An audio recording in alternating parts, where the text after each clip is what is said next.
Glory to God. இப்போ சபையும் ஸ்கூலும் ஒன்றா ஆகிட்டு வருது. ஸ்கூல்லையும் பிள்ளைங்க கரெக்டாக யூனிஃபார்ம் ஷூ போட்டிருக்காங்களா, ஹேர் ஸ்டைல் கரெக்டாக பண்ணியிருக்காங்களா, கரெக்ட் டைம் வர்றாங்களான்னு கவனிக்கிற மிஸ்ஸு மாதிரி சபைக்கு வர்றவங்க நேரம், ட்ரெஸ்ஸு, சர்ச்சில் ஏதோ ஒரு ஆக்டிவிட்டி பார்த்து மட்டுமே இவங்க ஸ்பிரிச்சுவலாக ஸ்ட்ராங்னோ இல்லை வீக்குனோ பாஸ்டர்ஸும் முடிவு பண்ணுறாங்க.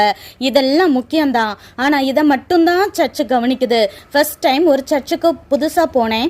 அப்போ தான் தீர்க்க தரிசனம் சொன்ன ஒரு பிரதர் 4வதாக எனக்கு தீர்க்க தரிசனம் சொன்னாங்க. என்னை யாருனே தெரியாத சர்ச்சில் தேவன் என் கூட பேசினான்னு எனக்கு ஒரே சந்தோஷம், ஆனந்த கண்ணீர் வந்தது.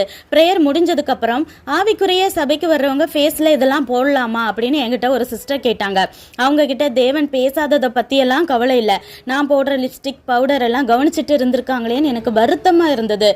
ஏங்க, ஒரு பையன் பிளே ஸ்கூல்ல இருந்து +2 வரைக்கும் நல்லாவே படிக்காம நீட்டா யூனிஃபார்ம் போட்டு எண்ணெய் தேய்ச்சி சீவி ஸ்கூலுக்கு வந்ததுக்காக மட்டுமே +2ல ஸ்டேட் ஃபர்ஸ்ட் வாங்கி கோல்டு மெடல் கொடுத்துருவாங்களா? இல்லையே. வெறும் அப்பியரன்ஸ் வச்சு ஸ்பிரிச்சுவல் growth-ஐ ஜட்ஜ் பண்ணாம ஒவ்வொருத்தருடைய உள்ளான மனுஷன் பலப்படவும் வளரவும் சபை கவனம் செலுத்தினா மட்டும்தான் ஒவ்வொருத்தரும் பரலோகம் போக முடியுங்கிறத ஞாபகம் வச்சுக்கணும். இதே தான் பாஸ்டருடைய பேச்சு வெளித்தோட்டத்தை மட்டுமே வச்சு தேவ மனுஷன் என நம்புவதில் இருந்தும் ஒவ்வொரு விசுவாசிகளும் வெளிவரணும்னு தேவனுடைய ஆவியானவர் விரும்புகிறாரு. நன்றி.